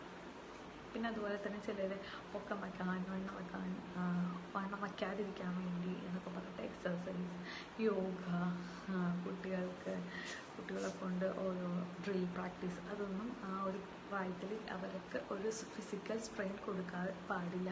പൊക്കവും വണ്ണവും ഒക്കെ അവരുടെ ഹെറിഡിറ്റി അല്ലെങ്കിൽ അവരുടെ ആ ഒരു പ്രായം വരുമ്പോഴത്തേക്കും ഓട്ടോമാറ്റിക്കലി വന്നോളും. അല്ലെങ്കിൽ ആ പ്രായത്തിൽ അതൊന്നും ഓവറായിട്ട് അവർക്ക് ഒരു സ്ട്രെയിൻ ആയിട്ട് കൊടുക്കാനായിട്ട് പാടില്ല. അപ്പോൾ ആ ഒരു ഇത് കഴിഞ്ഞു. ഇനി നമ്മൾ സംസാരിക്കുന്നത് ആദ്യത്തെ 3 yearsൻ്റെ കാര്യം കഴിഞ്ഞിട്ടു. ഇനി പ്രയർ ചൈൽഡ്ഹുഡ്, അതായത് ചൈൽഡ്ഹുഡിന് തൊട്ട് മുന്നിലുള്ള ഇൻഫൻസിയിലത്തെ ലേറ്റർ സ്റ്റേജിലുള്ള കാര്യങ്ങളാണ് ഇന്ന് സംസാരിക്കുക. ഡെഫിനിറ്റ് 3 to 6 yearsലുള്ള കുട്ടികളുടെ കാര്യം. ആ ഒരു കുട്ടികൾ എന്ന് പറയുമ്പോൾ പ്രീകേഴ്സർ ഓഫ് ചൈൽഡ്ഹുഡാണ്. അതായത് ചൈൽഡ്ഹുഡിലേക്ക് കയറാൻ പോകുന്നതിന് മുന്നുള്ള പ്രായമാണ്. ആ ഒരു പ്രായത്തിൽ നമ്മൾ രണ്ടായിട്ട് പറഞ്ഞതിൽ ആദ്യത്തെ നമ്മൾ ഇത്ര നേരം ഡിസ്കസ് ചെയ്ത ആ പോർഷൻ എന്ന് പറയുന്നത് പീരീഡ് ഓഫ് അഗ്ലോമറേഷൻ, അതായത് 0 to 3 years എന്ന് പറയുന്നത് പീരീഡ് ഓഫ് അഗ്ലോമറേഷനാണ്. അതായത് കുട്ടികൾ പുതിയ ഡെവലപ്മെൻറ്റിൽ നടക്കുന്നത്, പുതിയ ഓരോന്ന് നേടിയെടുക്കുന്ന സമയം. ആ സമയത്ത് കുട്ടികളെ നമുക്ക് ഹാൻഡിൽ ചെയ്യാൻ കുറച്ച് പാടായിരിക്കും. They are naughty. ഇനി അതല്ല, ഈ പറയുന്ന അതായത് 3 to 6 എന്ന് പറയുന്ന ആ ഒരു സമയത്ത് കുട്ടികൾ കുറച്ചുകൂടി പീരീഡ് ഓഫ് മച്ചുറേഷനിൽ കൂടെ കടന്നു പോവുകയാണ്. അപ്പോൾ അവർക്ക് പുതിയ ഒരു ഡെവലപ്മെൻറ്റും ഉണ്ടാകുന്നില്ല, ഫ്രഷായിട്ട് ഒരു ഡെവലപ്മെൻറ്റും ഉണ്ടാകുന്നില്ല. പക്ഷെ ഓൾറെഡി അവർ ലേൺ ചെയ്തതിനെ അവർ കുറച്ച് സ്റ്റേബിളാക്കുന്നു അല്ലെങ്കിൽ സ്ട്രെങ്തൻ ആക്കുന്നു എന്ന് മാത്രമേ ഉള്ളൂ. ഈ ഒരു ടൈമിൽ നമ്മൾ ആ ഒരു ടൈമിൽ വിളിക്കുന്നതാണ് പീരീഡ് ഓഫ് മെച്ചുറേഷൻ. ഈ ഒരു ടൈമിൽ കുട്ടികളെ ഹാൻഡിൽ ചെയ്യാനായിട്ട് നേരത്തെ ആദ്യത്തെ സ്റ്റെപ്പിനേക്കാളും കുറച്ചുകൂടി ഈസി ആയിരിക്കും. ഈ ഒരു ടൈമിൽ അവരുടെ ഡെവലപ്മെൻറ്റ് പാറ്റേൺസിനൊന്നും നമ്മൾ ഇൻ്റർഫെയർ ചെയ്ത് അത് കുളമാക്കാൻ പാടില്ല. അതായത് അത് നടക്കുന്നത് പോലെ നടക്കും. പിന്നെ നമ്മളിപ്പോൾ പക്ഷേ അവരുടെ ഫിസിക്കൽ ആൻഡ് മെൻ്റൽ സ്ട്രെങ്ത്തിനാണ്. അതിനെ നമ്മൾ സപ്പോർട്ട് ചെയ്തുകൊണ്ടിരിക്കണം, അത് നമ്മൾ കെയർ ചെയ്തുകൊണ്ടിരിക്കണം. അതൊക്കെയാണ് ഈ ഒരു ടൈമിൽ ചെയ്യാനുള്ളത്. അപ്പം നമ്മുടെ ഫസ്റ്റ് ഒരിത് കഴിഞ്ഞു. ഇപ്പോൾ ഈ ഒരു ഫസ്റ്റ് ടോപ്പിക് കഴിഞ്ഞു. കാരണം നമ്മുടെ ആ ഫിസിക്കൽ ഡെവലപ്മെൻറ്റ് ഇൻഫൻസി എന്ന് പറയുന്ന ഹെഡിങ് കഴിഞ്ഞു. ഇനി നമുക്കുള്ളത് ഫിസിക്കൽ ഡെവലപ്മെൻറ്റിൻ്റെ ഒപ്പം തന്നെയുള്ള ഒരു പാർട്ടാണ് മോട്ടർ ഡെവലപ്മെൻറ്റ്. നടക്കുക, ഓടുക, ചാടുക, അതൊക്കെ മോട്ടർ ഡെവലപ്മെൻറ്റ്സാണ്. ഈ മോട്ടർ ഡെവലപ്മെൻറ്റ്സ് ഇൻഫൻസി സ്റ്റേജിൽ എങ്ങനെയാണ് എന്നുള്ളതാണ് next topic. Stages of motor development during infancy ടൈമിലെ മോട്ടോർ ഡെവലപ്മെൻറ്റ് എങ്ങനെയാണെന്ന് നോക്കാം. അപ്പോൾ ഈ മോട്ടോർ ഡെവലപ്മെൻറ്റ് എന്ന് പറയുന്നത് പാർട്ട് ഓഫ് ഫിസിക്കൽ ഡെവലപ്മെൻറ്റ് തന്നെയാണ്. ഈ മോട്ടോർ ഡെവലപ്മെൻറ്റ് ഇല്ലെങ്കിൽ ഫിസിക്കൽ ഡെവലപ്മെൻറ്റ് ഇല്ലെന്ന് തന്നെയല്ലേ നമ്മൾ പറയുക. അപ്പോൾ it is A part of physical development. അപ്പോൾ ഇൻഫൻറ്റ് ആദ്യം ഇങ്ങനെ ഒരു കുട്ടി ജനിച്ചു കഴിഞ്ഞാൽ അവൻ ആദ്യം എന്താ ചെയ്യുക? തല ഇങ്ങനെ പൊക്കി പിടിക്കാനായിട്ട് ശ്രമിക്കും, ബാലൻസ് ചെയ്യാനായിട്ട് ശ്രമിക്കും, പിന്നെ ഐസ് ഫോക്കസ് ചെയ്യാനായിട്ട് ശ്രമിക്കും, പിന്നെ നീന്തും, കമിഴും, നീന്തും, മുട്ടിലെഴയും, ഇരിക്കും, നിൽക്കും, പിടിച്ച് നിൽക്കും, പിന്നെ സ്വയം നിൽക്കും, പിന്നെ ഓടും, സംസാരിക്കും. ഇങ്ങനെ ഓരോ ഡെവലപ്മെൻറ്റ് കുട്ടികളുടെ ഒരു ലൈഫിൽ വന്നുകൊണ്ടേ ഇരിക്കുകയാണ്. അപ്പോൾ ഇതിൻ്റെ ഓരോ മാസം അവർക്ക് ഉണ്ടാകുന്ന ഡെവലപ്മെൻറ്റ്സ് എന്താണെന്ന് ഒരു ടേബിൾ നിങ്ങളുടെ ടെക്സ്റ്റിലുണ്ട്. അത് നിങ്ങൾക്ക് PPT ആയിട്ടോ അല്ലെങ്കിൽ ആ ടേബിൾ തന്നെയായിട്ടോ ഞാൻ നിങ്ങൾക്ക് മുന്നിൽ പ്രസൻറ്റ് ചെയ്തേക്കാം കേട്ടോ. അത് നമ്മൾ ജസ്റ്റ് നിങ്ങൾക്കൊക്കെ അറിയായിരിക്കും ഏത് പ്രായത്തിലെ കുട്ടികൾ നോർമൽ. അത് ചില കുട്ടികൾ വേഗം കഴിയും, ചില കുട്ടികൾ ചില സ്റ്റേജ് സ്കിപ്പ് ചെയ്യും, ചില കുട്ടികൾ പതിയെ ആവുള്ളൂ, സ്ലോ ആയിട്ടുള്ളൂ. അതൊക്കെ അവരുടെ ഡിപ്പെൻസ് ആണ്, അതിലൊന്നൊരു പ്രശ്നം ഇല്ലാത്ത കാര്യങ്ങളാണ്. ഓക്കെ, ഇനി ഫിസിക്കൽ ഡെവലപ്മെൻറ്റ് ഇൻ ചൈൽഡ്ഹുഡ്, അതായത് നമ്മൾ ഇൻഫൻസി സ്റ്റേജിലെ ഫിസിക്കൽ ഡെവലപ്മെൻറ്റ് കഴിഞ്ഞു. ഇനി അടുത്ത് ഫിസിക്കൽ ഡെവലപ്മെൻറ്റ് ഇൻ ചൈൽഡ്ഹുഡാണ്. അപ്പോൾ ഈ ചൈൽഡ്ഹുഡ് എന്ന് പറയുന്നത് നമുക്കറിയാം 6 to 12 വരെയുള്ള ഏജാണ് ചൈൽഡ്ഹുഡ് എന്ന് പറയുന്നത്. അപ്പോൾ 6 to 9 എന്ന് പറയുന്നത് again period of agglomeration, and 10 to 12 എന്ന് പറയുന്നത്, 9 to 12 എന്ന് പറയുന്നത് പീരീഡ് ഓഫ് മെച്ചുറേഷൻ. അപ്പോൾ ആദ്യത്തെ ടൈം ഗ്രോത്തിനുള്ളതും ഡെവലപ്മെൻറ്റിനുള്ളതാണ്, രണ്ടാമത്തത് മെച്ചുറേഷനുള്ളതാണ്. ഓക്കെ, അപ്പോൾ ഈ ടൈമിലാണ് കുട്ടികൾ ദേ ആർ റെസ്റ്റ്ലെസ്. നമുക്കറിയാം കുട്ടികൾ ആ ഒരു പ്രായത്തിലെ കുട്ടികൾ ഇങ്ങനെ കുട്ടികൾ അല്ലെങ്കിൽ കൂടി അങ്ങോട്ടും ഇങ്ങോട്ടും ഒരു റെസ്റ്റ് ഇല്ലാത്ത അടുത്ത നിൽക്കാത്ത കുട്ടികളായിരിക്കും. റെസ്റ്റ്ലെസ് ആയിട്ടുള്ള കുട്ടികളാണ്. അവർക്ക് ഇൻട്രസ്റ്റ്, എൻവയോൺമെൻറ്റിനെ എക്സ്പ്ലോർ ചെയ്യാനായിട്ടുള്ള ഇൻട്രസ്റ്റ് കൂടുതലാണ് അവർക്ക്. ഈ ഒരു ടൈമിലാണ് നമുക്ക് കുട്ടികൾക്ക് എഡ്യൂക്കേഷൻ സ്റ്റാർട്ട് ചെയ്യാനുള്ള ബെസ്റ്റ് ടൈം. 6 to 9 വരെയുള്ള ഈ ഒരു ആദ്യത്തെ പീരീഡ് ഓഫ് അഗ്ലോമറേഷനിലാണ് നമുക്ക് എഡ്യൂക്കേഷൻ സ്റ്റാർട്ട് ചെയ്യാനുള്ള ബെസ്റ്റ് ടൈം. ആ ഒരു ടൈമിൽ കുട്ടികൾക്ക് ഇൻട്രസ്റ്റ് ആയിരിക്കും ഓരോന്ന് പഠിക്കാൻ, ഓരോന്ന് കാണാൻ. അപ്പം നമുക്ക് ആ ഒരു ഇത് നമുക്ക് യൂസ് ചെയ്യാനായിട്ട് പറ്റും. ഗെയിംസും അങ്ങനെ കളികൾ, കൂട്ടുകൂടൽ, ഇതെല്ലാം അവർക്ക് വളരെ ഇഷ്ടമായിരിക്കും. And they are very important. അതെല്ലാം നമ്മൾ അവരുടെ ലൈഫിൽ കൊണ്ട് കൊടുക്കണം. അതവരുടെ മെൻ്റൽ ആൻഡ് ഫിസിക്കൽ ഡെവലപ്മെൻറ്റിന് ഹെൽപ്പ് ചെയ്യുന്ന ഫാക്ടേഴ്സാണ്. കളിക്കാൻ വിടാതെ ഫുൾ ടൈം പഠിപ്പിക്കുന്നു എന്നൊന്നും പറയുന്നത് നല്ല കാര്യമല്ല. നമ്മൾ കളിക്കണം. അത് അവരുടെ മെൻ്റൽ ആൻഡ് ഫിസിക്കൽ ഹെൽത്തിനായിട്ട് നല്ല കാര്യമാണ്, നല്ലൊരു ഇമ്പോർട്ടൻറ്റ് ഫാക്ടറാണ്. ആൻഡ് അവർക്ക് ഗുഡ് ഹാബിറ്റ്സ് ഉണ്ടാക്കാനായിട്ട്, അല്ലെങ്കിൽ അവരുടെ ജീവിതത്തിലെ ബിഗ് ഐഡിയൽസ് ഫോം ചെയ്ത് കൊടുക്കാനായിട്ട് പറ്റിയൊരു ടൈമാണ് ഈ 6 to 9 എന്ന് പറയുന്ന ചൈൽഡ്ഹുഡിലെ ഫസ്റ്റ് സ്റ്റേജ്. പിന്നെ അവർ ഡിസിപ്ലിൻഡ് ആയിട്ട് അവരുടെ ലൈഫിൽ ഓരോ കാര്യങ്ങളും ഡിസിപ്ലിൻഡ് ആയിട്ട് ചെയ്യാനായിട്ട് അവരെ ട്രെയിൻ ചെയ്യേണ്ട സമയം ഈ ഒരു ടൈമാണ്. അതുപോലെ എലമെൻ്ററി PT ആൻഡ് ഡ്രിൽ അതൊക്കെ അവരെ കരിക്കുലത്തിലേക്ക് കൊണ്ടുവരുന്നത് ആ ഒരു ടൈമിലാണ്. നമ്മൾ LKG PT ഡ്രിൽ എക്സസൈസ് അതൊന്നുമില്ല. പിന്നെ നമ്മൾ ഈ ഒരു പ്രായത്തിലേക്ക് കടക്കുമ്പോഴാണ് നമ്മൾ കറക്റ്റായിട്ട് PT ഡ്രില്ലൊക്കെ കൊണ്ടുവരുന്നത്. ഇതൊക്കെ അവരുടെ ലൈഫിലേക്ക് എത്തിച്ചു കൊടുക്കേണ്ട നല്ലൊരു ടൈമാണ് ഈ ഒരു 6 to 9 എന്ന് പറയുന്ന ആദ്യത്തെ ചൈൽഡ്ഹുഡ് സ്റ്റേജ്. പിന്നെ ഈ മെച്യൂരിറ്റി പീരീഡ് എന്ന് പറയുമ്പോഴത്തേക്കും അപ്പോഴാണ് സോഷ്യൽ കോൺഷ്യസ്നെസ്സൊക്കെ കൂടുതലായിട്ട് വരിക. അപ്പോഴാണ് അവർക്ക് മറ്റുള്ളവരെന്ത് വിചാരിക്കും, മറ്റു കുട്ടികൾ അവരെ എന്നൊക്കെയുള്ള ഒരു ഫീൽഡ്, ആ ഒരു ഫീലിങ്സൊക്കെ കോൺഷ്യസ്നെസ്സൊക്കെ വരുന്നത് സെക്കൻഡ് മെച്യൂറേഷൻ പീരീഡിലാണ്. അതുപോലെ ഹെൽത്തി ഹോബീസ് നമ്മൾ ഇൻകൾക്കേറ്റ് ചെയ്ത് കൊടുക്കേണ്ടത് ഈ മെച്യൂറേഷൻ പീരീഡിലാണ്. അവരുടെ 9 to 12 എന്ന് പറയുന്ന ആ ഒരു ഏജിലാണ് അവർക്ക് ഹോബീസൊക്കെ കൂടുതലായിട്ട് ഇൻകൾക്കേറ്റ് ചെയ്യാനായിട്ട് നമ്മൾ ഹെൽപ്പ് ചെയ്യേണ്ടത്. പിന്നെ സ്വഭാവ രൂപീകരണത്തിൽ നമ്മൾ ആ ഒരു ടൈമിൽ നന്നായിട്ട് ശ്രദ്ധിക്കണം. കാരണം ആ ഒരു ടൈമിലുണ്ടാകുന്ന സ്വഭാവങ്ങളാണ് പിന്നീട് അവരുടെ ജീവിതത്തിൽ എന്താ പറയുക, ചുട്ടവരെ കൊണ്ടുപോകാനായിട്ടുള്ളത്.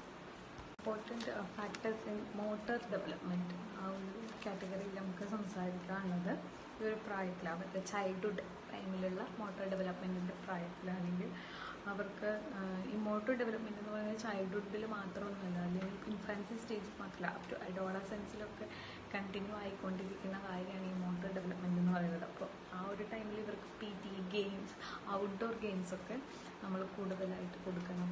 ഇനി ഔട്ട്ഡോർ ഗെയിംസ് മാത്രമല്ല, ഈ ഹാൻഡ് ഐ കോർഡിനേഷൻസൊക്കെ വരുന്ന ആർട്ട്, ക്രാഫ്റ്റ്, സ്വിങ്, പെയിൻറ്റിങ്, അങ്ങനെയുള്ള ക്രാഫ്റ്റ് വർക്ക്സ്, അങ്ങനത്തെ കാര്യങ്ങളൊക്കെ നമ്മളവരെ ട്രെയിൻ ചെയ്യിക്കണം. അപ്പോൾ മിക്ക സ്കൂളുകളും ഈ പറയുന്ന സ്പോർട്സ്, ഔട്ട്ഡോർ ഗെയിംസിൻ്റെ ഒപ്പം തന്നെ ഇങ്ങനെയുള്ള ആർട്ട്, ക്രാഫ്റ്റ് വർക്കുകൾക്കൊക്കെ ഇമ്പോർട്ടൻസ് കൊടുക്കുന്നുണ്ട്. ഈ ഒരു പ്രായത്തിൽ നമ്മളത് ചെയ്തു കൊടുക്കേണ്ടതാണ്.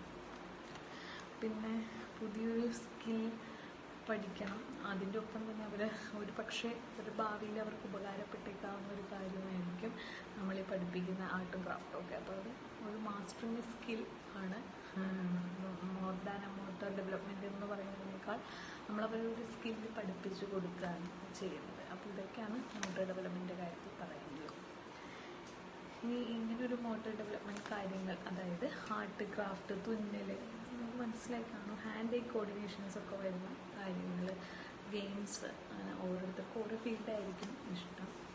നമ്മുടെ സ്കൂളുകളിലൊക്കെ കോമൺ ആയിട്ട് എല്ലാവർക്കും 1-2 ഓപ്ഷൻസ് സെലക്ട് ചെയ്ത് സ്കൂളുകൾ പഠിപ്പിക്കുന്നുണ്ട്. അപ്പോൾ ഇങ്ങനെയുള്ള കാര്യങ്ങൾ ടീച്ച് ചെയ്യുമ്പോൾ, അപ്പോൾ ചിലപ്പോൾ ഭാവിയിൽ നിങ്ങൾക്കും അങ്ങനെ ഒരു ഇൻചാർജ്, അപ്പോൾ ഞാനൊരു സ്കൂളിൽ വർക്ക് ചെയ്തുകൊണ്ടിരുന്നപ്പോൾ ഓരോ ടീച്ചേഴ്സിനും ഇങ്ങനെ ചേഞ്ച് ചെയ്ത് വീക്കിലി ചേഞ്ച് ചെയ്ത് അതിൻ്റെ ഡ്യൂട്ടി ഇട്ട് വരും. അപ്പോൾ അങ്ങനെയൊക്കെ നിങ്ങൾക്ക് കിട്ടിയാലും നമ്മളത് ആ ഒരു കാര്യം പഠിപ്പിക്കുമ്പോൾ ശ്രദ്ധിക്കേണ്ട ചില കാര്യങ്ങളുണ്ട്. അതെന്താണ്, അപ്പോൾ നിങ്ങളൊരു ടീച്ചേഴ്സ് ആവാൻ പോകുന്ന കുട്ടികളായതുകൊണ്ട് നിങ്ങൾക്ക് എന്തൊക്കെ കാര്യങ്ങളാണ് നിങ്ങളുടെ സബ്ജക്റ്റ് ഓക്കെ, ഇങ്ങനെയുള്ള ആർട്ട്, ക്രാഫ്റ്റ്, മോട്ടോർ ഡെവലപ്മെൻറ്റ് കാര്യങ്ങൾ പഠിപ്പിക്കുമ്പോൾ എന്തൊക്കെ കാര്യങ്ങളാണ് ശ്രദ്ധിക്കേണ്ടതെന്ന് നോക്കാം. അതിലൊന്നാമത്തെ കാര്യം എന്താണ്, നോളജ് ഓഫ് എഫക്റ്റീവ് മെത്തേഡ്സ് എന്ന് പറയുന്നത്. ആദ്യം നമ്മൾ തന്നെ ആ ഒരു കാര്യത്തിൽ അത്യാവശ്യം മാസ്റ്ററായിരിക്കണം കേട്ടോ. എന്നിട്ട് മാത്രമല്ല, അതെങ്ങനെ എഫക്റ്റീവായിട്ട് കുട്ടികളെ പഠിപ്പിക്കാം.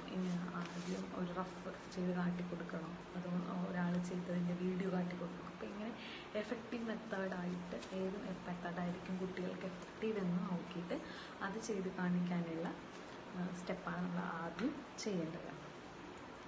അപ്പോൾ ടീച്ചർ ആദ്യം തന്നെ ആ കാര്യത്തിൽ മാസ്റ്ററായിരിക്കണം. രണ്ടാമത് അതെങ്ങനെ എഫക്റ്റീവായിട്ട് കുട്ടികളിലേക്ക് എത്തിക്കാം എന്നുള്ള കാര്യത്തിലും ശ്രദ്ധ വേണം. അതും നമ്മളൊരു റിസർച്ച് നടത്തിയിട്ട് വേണം കുട്ടികളുടെ മുന്നിലേക്ക് ഇറങ്ങാനായിട്ട്. അപ്പോൾ നമ്മളൊരു മെത്തേഡ് കാട്ടി കൊടുക്കുന്നു, അല്ലെങ്കിൽ ഒരു കോൺഫിഡൻസ്, ഒരു ഇൻട്രസ്റ്റ് കുട്ടികളിൽ ഉണ്ടാക്കിയാൽ അവരതിലേക്ക് തീർച്ചയായിട്ടും അറ്റൻഷൻ കൊടുക്കും. കാരണം ഫുൾ സബ്ജക്റ്റ് പഠിക്കുന്ന കുട്ടികൾ പെട്ടെന്നൊരു ഇങ്ങനത്തെ കാര്യങ്ങൾക്ക് കുട്ടികൾക്ക് നാച്ചുറലി ഇൻട്രസ്റ്റ് കൂടുതലായിരിക്കും. പഠിക്കാനാണല്ലോ ഇൻട്രസ്റ്റ് കുറവുണ്ടാവുക. അപ്പോൾ അവർക്ക് ഇൻട്രസ്റ്റ്, നമ്മളൊരു കോൺഫിഡൻസ് അല്ലെങ്കിൽ ഒരു ഇൻട്രസ്റ്റ് ഉണ്ടാക്കി കൊടുത്താൽ അവർ തീർച്ചയായിട്ടും അതിലേക്ക് അറ്റൻഷൻ തരും. അറ്റൻഷൻ അവർ നമുക്ക് തരും. അതിൽ നിന്ന് നമ്മൾക്ക് ബെറ്റർ റിസൾട്ട്, അല്ലെങ്കിൽ അവരെ കൊണ്ടാവുന്നതിൽ ടു ദ ബെസ്റ്റ് എത്തിക്കാനായിട്ട് നമുക്ക് പറ്റും. അപ്പോൾ ഇതാണ് ഒന്നാമത്തെ കാര്യം, നോളജ് ഓഫ് എഫക്റ്റീവ് മെത്തേഡ്സ്. രണ്ടാമത്തത് encourage the use of effective techniques.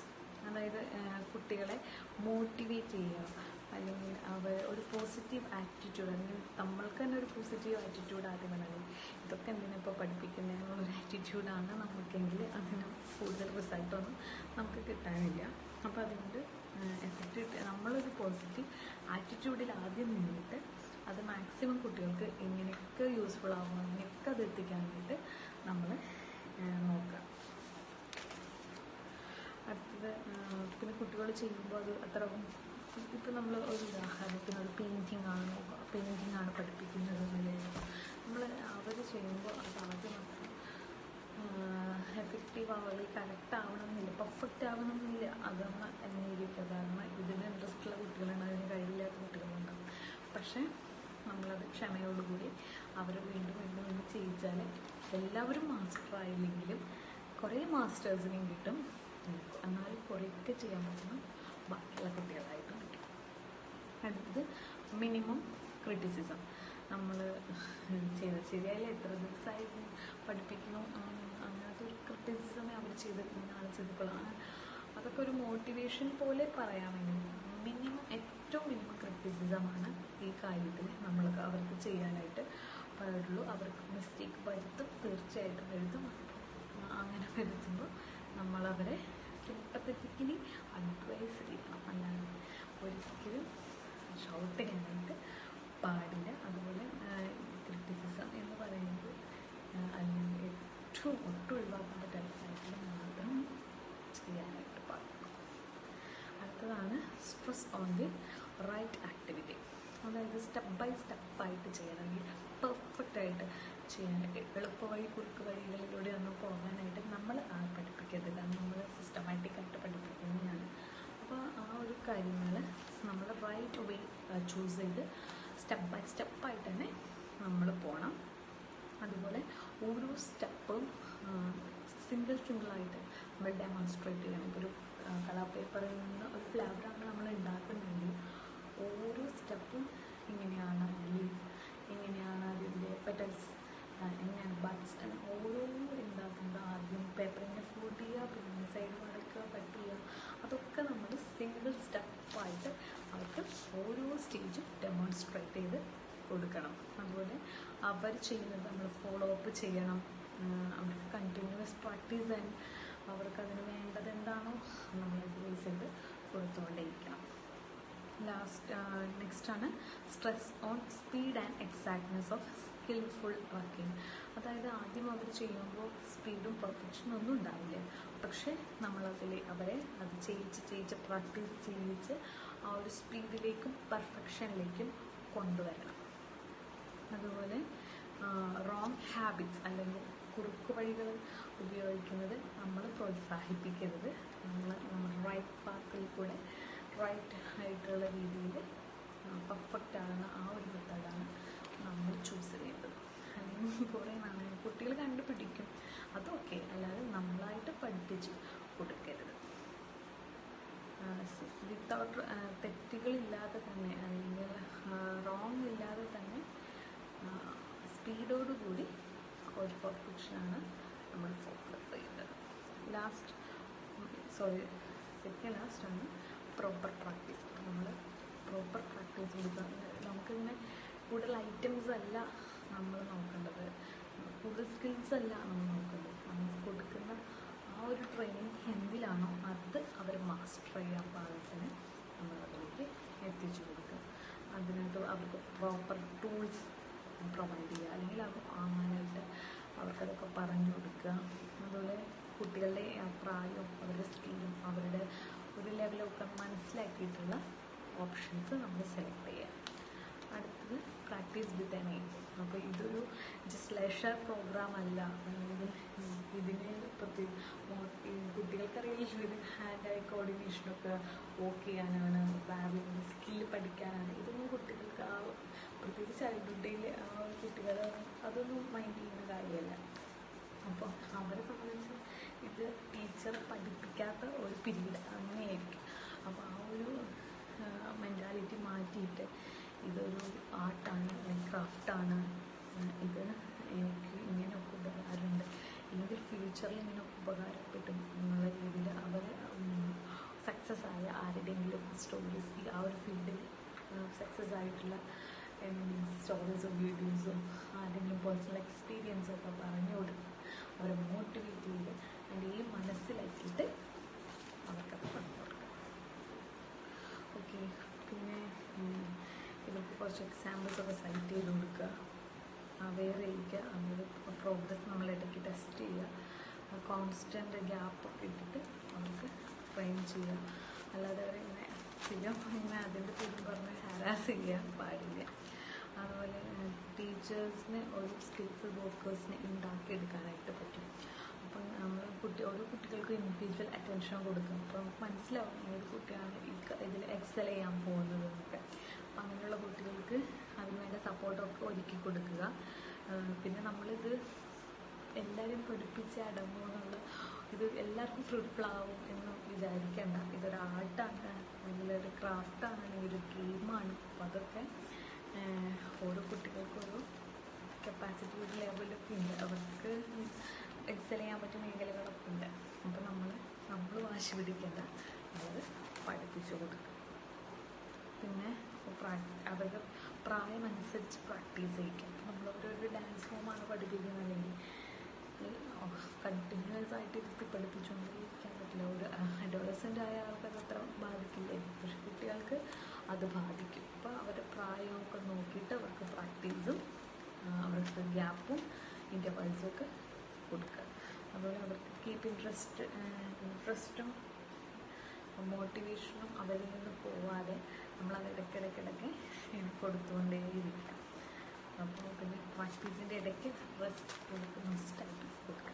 ഇതൊക്കെയാണ് നമ്മൾ ഇങ്ങനെയുള്ള മോട്ടോർ സ്കിൽസൊക്കെ സ്കൂളുകളിൽ പഠിപ്പിക്കുമ്പോൾ ഉറപ്പായിട്ടും KG ടീച്ചേഴ്സ് എന്ന് പറയുന്ന സ്ഥിതിക്ക് തീർച്ചയായിട്ടും ഈ ഒരു ഡ്യൂട്ടീസൊക്കെ നിങ്ങൾക്ക് കിട്ടും. അപ്പോൾ ഇതൊക്കെ നിങ്ങൾ മൈൻഡിൽ വയ്ക്കുക. ഇതൊരു തിയറി മാത്രമായിട്ട് ഒതുക്കാതെ നിങ്ങളുടെ മുന്നിൽ കിട്ടുന്ന കുട്ടികൾക്ക് ഇതൊക്കെ ഉറപ്പുവരുത്താനായിട്ട് നിങ്ങൾ ശ്രദ്ധിക്കുക. ഇതാണ് ഡെവലപ്പ് മാനുവൽ സ്കിൽസ്. അപ്പോൾ നിങ്ങൾ വിചാരിക്കണം ഫിസിക്കൽ മോട്ടോർ മാനുവൽ എന്താണ് അല്ലേ? അപ്പോൾ മാനുവൽ സ്കിൽസ് എന്ന് പറഞ്ഞു കഴിഞ്ഞാൽ കൈകൾ ഉപയോഗിച്ച് skills which are use hands for that, അതിനാണ് മാനുവൽ സ്കിൽസ് എന്ന് പറയുന്നത്. ഇപ്പോൾ eating, drinking, throw away, swimming, ഇതെല്ലാം നമ്മൾ ഹാൻഡ്സ് ഉപയോഗിച്ച് ചെയ്യുന്നതാണ്. അപ്പോൾ ഇതെല്ലാം നമ്മളുടെ മാനുവൽ സ്കില്ലിൽ വരുന്നതാണ്. ഹാൻഡ്സ് ഉപയോഗിച്ച് ചെയ്യുന്ന activities which require hands are manual skills. Okay. അപ്പോൾ ഈ മാനുവൽ സ്കിൽസ് എന്ന് പറയുന്നത് നമ്മുടെ പ്രായം അനുസരിച്ചാണ് ഡെവലപ്പായി വരുന്നത്. നമ്മൾ ജനിച്ച സമയം തൊട്ട് നമ്മൾ ഓരോ കുട്ടിയായിരുന്നപ്പോൾ, നമ്മൾ കുഞ്ഞു വാവയായിരുന്നപ്പോൾ തൊട്ട് നമ്മൾ കുട്ടിയായി വരുന്നതനുസരിച്ചാണ് നമ്മുടെ മാനുവൽ സ്കിൽസ് ഇംപ്രൂവ് ആയിട്ട് വരിക. അപ്പോൾ ഒരു ബേബീൻ്റെ മാനുവൽ സ്കിൽ ഇൻഡിപെൻഡൻ്റ് ആകുന്നത് അറ്റ് ദി ഏജ് ഓഫ് 3-ലാണ്. അല്ലെങ്കിൽ നമ്മൾ കുഞ്ഞുങ്ങൾ സ്വയമായി അവർക്ക് വിശപ്പ് മാറുന്നവർ കഴിക്കാറൊന്നുമില്ല. അപ്പോൾ ആ ഒരു എല്ലാ രീതിയിലും അവർ ആ ഒരു ഇൻഡിപെൻഡൻ്റ് ആകുന്നത് അറ്റ് ദി ഏജ് ഓഫ് 3-ലാണ്. ഇനി മാനുവൽ ലേണിംഗ് സ്കിൽസ് ലേൺ ചെയ്യുന്നത് ഒരു പാറ്റേൺ ഉണ്ട്. ആ ഒരു പാറ്റേൺ സൈക്കോളജിസ്റ്റുകൾ ഒരു ജനറൽ പാറ്റേൺ ഉണ്ടാക്കിയിട്ടുണ്ട്. ഇത് തന്നെ എല്ലാ കുട്ടികളും ഫോളോ ചെയ്യണമെന്ന് ഒരു നിർബന്ധമില്ല. ചില കുട്ടികൾ നേരത്തെ നമ്മൾ പറഞ്ഞ പോലെ തന്നെ ചില കുട്ടികൾ വെരി ഫാസ്റ്റായിട്ട് പോകും, ചില കുട്ടികൾ വെരി സ്ലോ ആയിരിക്കും. മെജോറിറ്റി കുട്ടികൾ ഈ ഒരു പാറ്റേണിലാണ് പോവുക. അതാണ് ആ ഒരു പാറ്റേൺ നമ്മൾ പറഞ്ഞത് കേട്ടോ. അത് നമുക്ക് ഡിസ്കസ് ചെയ്യാം.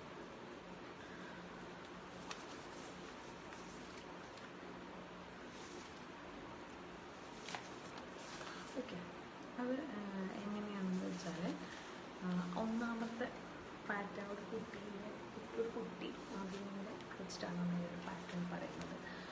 ത്രോയിങ് എ ബോൾ എന്ന് പറയുന്ന ഒരു ആക്ടിവിറ്റി ഒരു കുട്ടി എപ്പോൾ ചെയ്യും, ആ കുട്ടിയുടെ പാറ്റേൺ എങ്ങനെയായിരിക്കും എന്നുള്ളത് നമുക്ക് ജസ്റ്റ് ഒന്ന് നോക്കാം. അത് അക്കോർഡിംഗ് ടു ഗ്യാസൽ പറയുന്ന അദ്ദേഹത്തിൻ്റെ അഭിപ്രായത്തിൽ 6 month baby can throw A ball.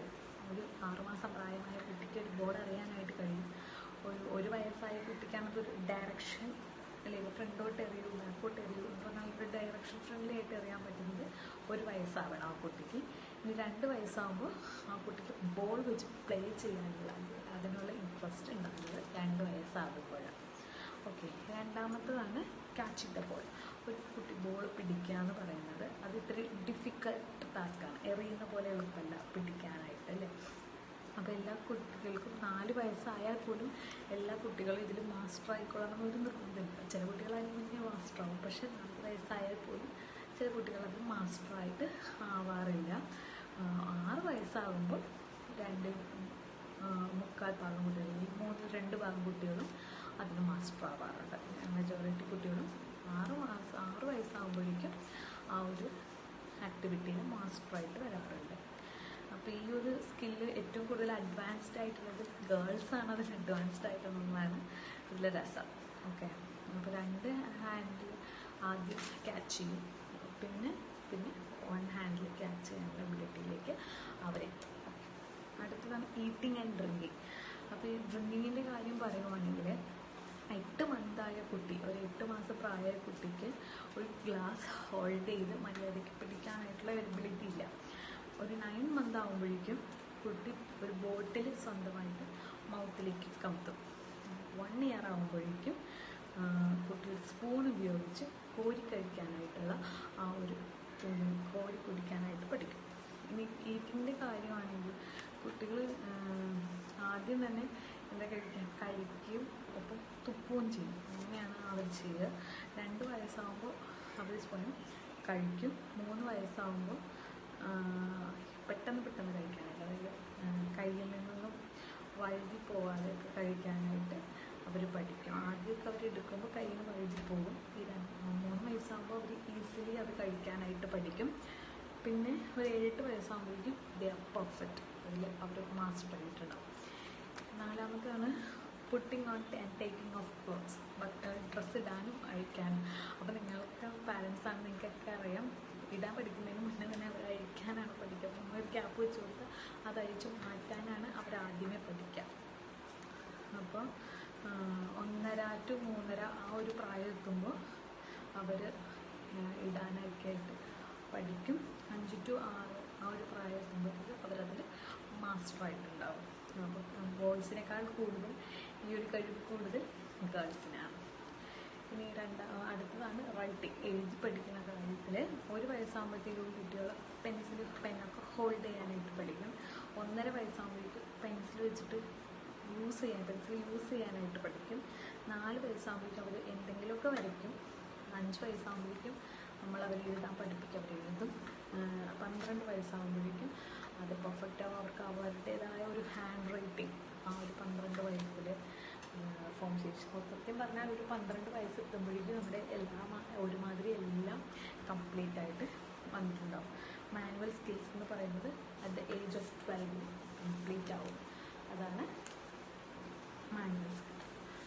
ഇനി ഈ മാനുവൽ സ്കിൽസ് പറയുമ്പോൾ പറയാതെ വിട്ടുപോകാൻ പാടില്ലാത്തൊരു ടോപ്പിക്കാണ് ലെഫ്റ്റ് ഹാൻഡഡ്നെസ്. അപ്പോൾ നിങ്ങൾ കണ്ടിട്ടുണ്ടാവും, ഈ വലത് കൈകൊണ്ട് എഴുതുന്നതിന് പകരം ഇടത് കൈകൊണ്ട് എഴുതുന്ന കുട്ടികളെ കണ്ടിട്ടുണ്ടാവും അല്ലേ. അപ്പോൾ ഈ ഹാൻഡഡ്നെസ് എന്ന് പറയുന്നത് ഏത് കൈയാണ് നമ്മൾ കൂടുതൽ യൂസ് ചെയ്യുന്നത്, അതാണ് ഹാൻഡഡ്നെസ് എന്ന് പറയുന്നത്. അപ്പോൾ ഈ ഹാൻഡഡ്നെസ് 95% ആളുകളും റൈറ്റ് ഹാൻഡഡ്നെസ്സുകാരാണ്. ഓൺലി 5% ആണ് ലെഫ്റ്റ് ഹാൻഡഡ് ആയിട്ടുള്ളൂ. അപ്പോൾ ഹാൻഡഡ്നെസ് നമുക്ക് വേണോ എന്ന് ചോദിച്ചാൽ വേണം. കാരണം എന്നാലാണ് നമുക്ക് എഫക്റ്റീവ്ലി നമുക്കൊരു കാര്യം ചെയ്യാനായിട്ട് സാധിക്കുകയുള്ളൂ. ഒരു ഡൗട്ടില്ലാതെ എന്ത് പെട്ടെന്ന് ചെയ്യണം എന്നാണ്. അതില്ലെങ്കിൽ കുട്ടികൾക്ക് ഏത് കൈ ഉപയോഗിക്കണം, എന്ത് ചെയ്യണം എന്നുള്ള കാര്യത്തിൽ അവർ ഒന്ന് കംഫർട്ടല്ല, ഒരു ഡൗട്ട് അടിച്ച് നിൽക്കും. അപ്പോൾ ഈ ചില കുട്ടികൾ തുടക്കത്തിലേ തന്നെ ലെഫ്റ്റ് ഹാൻഡൊക്കെ ഉപയോഗിക്കുന്നുണ്ടാവും. അതിന് ലെഫ്റ്റ് ഹാൻഡഡ് ആണെന്ന് നമ്മളങ്ങനെ പറയാറില്ല. കാരണം ഹാൻഡഡ്നെസ് എന്ന് പറയുന്നത് നമ്മൾ തിരിച്ചറിയുന്നത് 3 to 4 വയസ്സിലാണ്.